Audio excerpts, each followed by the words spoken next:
이제 칼로리만 기준으로 한다면 콜라가 제일 살이 안 쪄야 돼. 그렇죠. 칼로리가 제일 낮으니까. 올리브 오일이 닭가슴살보다 8배 살찌지만 실제로 먹고 실험해보면 그렇게 살찌지 않습니다. 그럼 이제 이게 왜 이런 결과가 나오느냐? 여러분 안녕하세요. 팀키토 김윤겸입니다. 제가 지난 시간에 간헐적 단식과 삼시세끼를 먹는 방법을 면밀하게 비교를 했었는데 오늘은 조금 더 근본적인 내용을 다뤄보려고 합니다. 우리가 살이 찌는 그 진짜 핵심적인 원리에 대해서 다뤄보려고 하는데요. 아마 대부분의 사람들이 다이어트 할 때 이 음식이 살이 찔지 안 찔지를 구별하는 기준으로 칼로리를 선택하고 있을 거라고 생각합니다. 하지만 결론부터 말씀드리면은 칼로리라는 개념은 굉장히 허술한 개념입니다. 정확도가 그리 높지가 않아요. 이 수치가 부정확하다는 게 아니라 칼로리가 높다는 게 살이 찐다는 의미가 아니라는 뜻입니다. 그리고 마찬가지로 칼로리가 낮다고 해서 살이 안 찌는 것도 아닙니다. 칼로리는 간접적인 지표로서의 역할은 충분히 하지만 진짜 살찌는 원리에 대해서는 담고 있지를 않아요. 제가 그 이유에 대해서 조금 더 자세히 한번 설명을 해보겠습니다. 일단 칼로리라고 하면, 칼로리를 한국말로 하면 뭐죠? 많은 분 아시겠지만 열량입니다. 열량을 좀 풀어서 설명하면 열의 양이에요. 이 칼로리라는 게 결국에는 살찔지 말지를 보여주는 간접 지표인데 열의 양이랑 이게 무슨 상관이 있느냐 의문이 들 거라 생각합니다. 이게 열량인 이유는 칼로리를 측정하는 방식을 보면은 금방 답이 나옵니다. 칼로리는 이렇게 측정을 해요. 여기 이렇게 큰 유리병이 있습니다. 그리고 이 안에 물을 가득 담아요. 그리고 물이 담긴 이 병 안에 작은 유리병을 하나 더 넣습니다. 그리고 이 안에다가 음식을 하나 넣어요. 푸드. 얘를 불로 태웁니다. 불이 타니까 이 음식의 온도가 높아지겠죠? 그럼 당연히 이 유리병에도 온도가 전달될 거고, 그렇기 때문에 이 물에도 온도가 이렇게 전달이 될 겁니다. 이렇게 음식을 태울 때 이 물의 온도를 1도씩 올리는 열의 양을 바로 칼로리라고 하는 거예요. 이 실험을 조금 더 간단히 얘기하자면은 이 음식이 갖고 있는 열의 양, 그러니까 이 음식이 얼마나 불에 잘 타고 더 많은 열을 내뿜느냐를 측정한 게 바로 칼로리입니다. 이해가 되시나요? 그래서 이런 거 보신 적 있을 거예요. 우리 탄수화물과 단백질, 지방 3대 영양소가 각각 1g당 갖고 있는 칼로리가 다르다는 거 아셨나요? 탄수화물은 1g당 4칼로리, 단백질은 1g당 마찬가지로 4칼로리입니다. 지방은 1g당 칼로리가 9칼로리예요. 이게 왜 지방만 나머지에 비해 2배가 넘느냐? 얘는 불에 잘 타니까. 그래서 열도 더 많이 나겠죠. 그렇기 때문에 지방은 칼로리가 높게 측정될 수밖에 없어요. 예를 들어서 닭가슴살이 100g이 있다. 그럼 이게 대충 한 100칼로리 나와요. 100g당.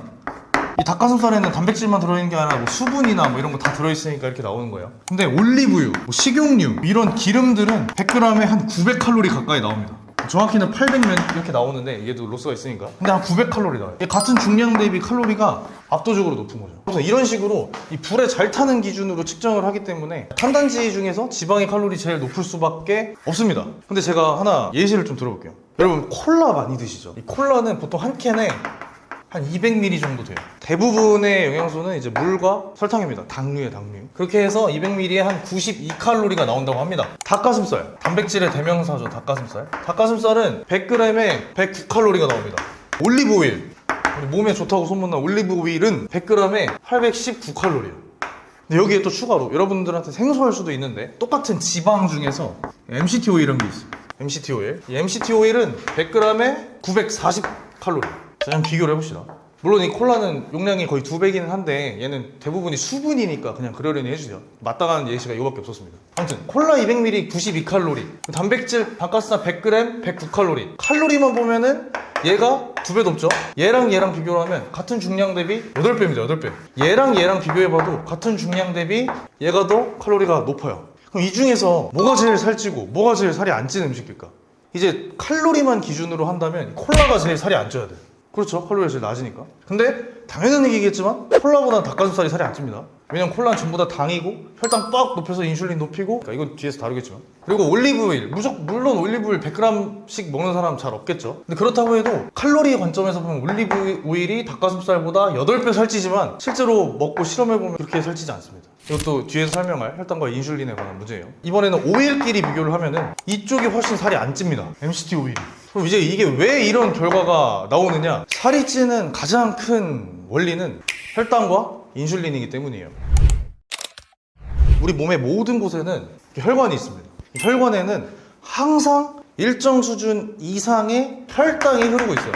혈당은 별게 아니라 그냥 혈관에 흐르는 포도당입니다. 그냥 이게 혈당이에요. 근데 이 혈당이 무조건 필요한 존재이기 때문에 어느 정도 양이 유지가 되지만 우리가 음식을 먹으면 이 혈당이 올라갑니다. 근데 이름에서 알 수 있듯이 얘는 당이고 포도당이기 때문에 탄수화물과 당류를 먹으면 제일 많이 올라요. 이게 왜 오르냐면 이 탄수화물이 분해돼서 당이 되고 이 당이 혈액으로 가서 포도당으로 이동하기 때문입니다. 근데 이 혈당이 많이 오르면 어떻게 되느냐, 이게 너무 많아지니까 얘네가 혈관 벽에다가 이렇게 퇴적이 돼버려요.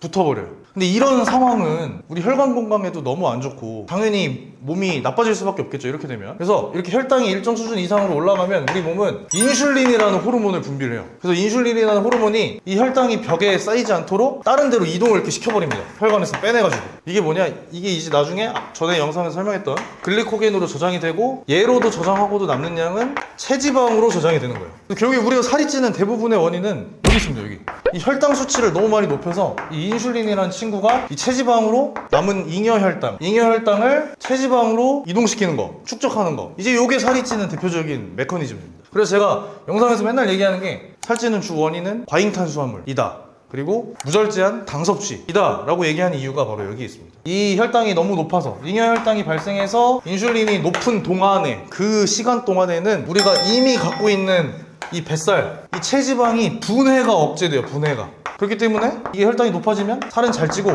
살이 안 빠지는 몸 상태가 되는 겁니다. 그래서 일단 다이어트를 하려면 이 혈당 수치를 정상 수준으로 계속 유지하는 게 제일 중요해요. 다이어트 식단하고 뭐 다 좋은데 일단 이게 좀 핵심적인 원리라는 걸 알고 들어가야 됩니다. 제가 주구장창 저탄고지, 키토제닉, 그리고 탄수화물을 제한하는 당질 제한식 이런 것들을 여러분한테 추천드리는 이유가 뭐냐면 한 단지마다 혈당을 자극하는 정도가 다르기 때문이에요. 얘가 혈당, 인슐린 수치라고 하고 얘가 이제 시간이라고 치면은, 탄수화물은 혈당을 섭취하자마자 이렇게 빠르게 올리고 빠르게 떨어뜨립니다. 단백질은 조금 늦게 올라서 조금 덜 올라요.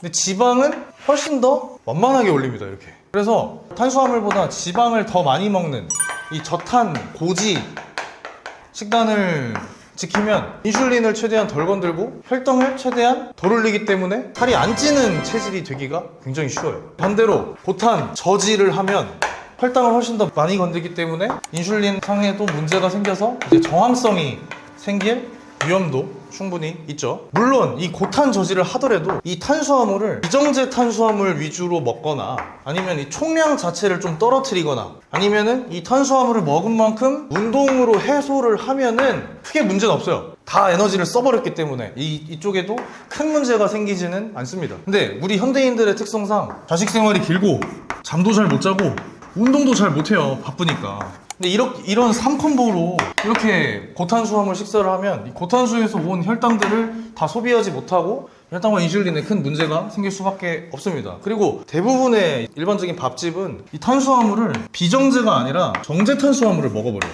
이 정제 탄수화물은 설탕, 밀가루 이런 것들인데 얘네의 특성은 일반 비정제 탄수화물보다 혈당을 훨씬 더 빠르게 높인다는 뜻입니다. 그리고 훨씬 더 빠르게 떨어뜨려요. 그래서 이 떨어진 타이밍에서 가짜 배고픔도 나오는 거고 집중력 저하, 브레인 포그, 식곤증 이런 게 다 여기서 오는 겁니다. 아무튼 결국에 다이어트와 집중력 그리고 정신건강 이런 것들과 가장 깊이 연관되어 있는 애들이 바로 이 혈당이에요. 그래서 여러분은 다이어트를 하든 뭘 하든 혈당만 잘 관리하면 건강하게 돌아올 수 있다라는 겁니다. 근데 탄수화물 먹어서 혈당이 요동치고 안 좋은 메커니즘이 일어난다고 해도 애초에 우리 세포의 혈당 관리 능력이 괜찮으면은 감당을 할 수가 있습니다. 다 소화할 수 있어요. 그래서 탄수화물 먹는다고 갑자기 막 다 비만이 된다거나 다 당뇨가 되거나 하지 않는 거예요. 이 애초에 건강한 사람들은 이거 다 소화할 수 있으니까. 근데 문제는 이 혈당 관리 능력에 문제가 생긴 사람들이 되게 많다는 거예요. 제가 지난번 영상에서는 설명했었는데 당뇨, 비만, 당뇨 전 단계 인구를 합치면 1,700만이라고 말했었죠. 5천만 인구 중에서 애기들 빼고 하면은 거의 3분의 1 넘게가 이 셋 중에 하나, 즉 대사증후군 상태에 있다는 겁니다. 근데 제가 아까 잠깐 검색을 더 해봤는데 당뇨랑 당뇨 전 단계만 합쳐서 2천만이라는 기사도 있었어요. 그러니까 이게 점점 많아지고 있는 추세고 앞으로 훨씬 더 가파르게 높아질 예정입니다. 이게 왜 그러냐? 우리가 너무 당을 많이 먹고 당을 너무 자주 먹어요. 그렇기 때문에 혈당 관리 능력이 고장이 난 건데 그래서 살도 같이 찌고 있는 겁니다. 일단 오늘은 기본적으로 살이 찌는 원리가 칼로리보다는 이런 혈당과 인슐린에 더 가깝다는 내용을 말씀드렸고, 제가 다음 영상에서는 이 혈당 관리 능력에 문제가 생긴 대사증후군이 어떻게 발생하고 그렇게 되면 어떤 문제가 생기고 또 어떻게 해결할 수 있는지까지 설명을 한번 드려보도록 하겠습니다. 아무튼 제가 준비한 영상은 여기까지고, 저는 다음 시간에 더 알찬 영상으로 다시 찾아뵙겠습니다. 감사합니다.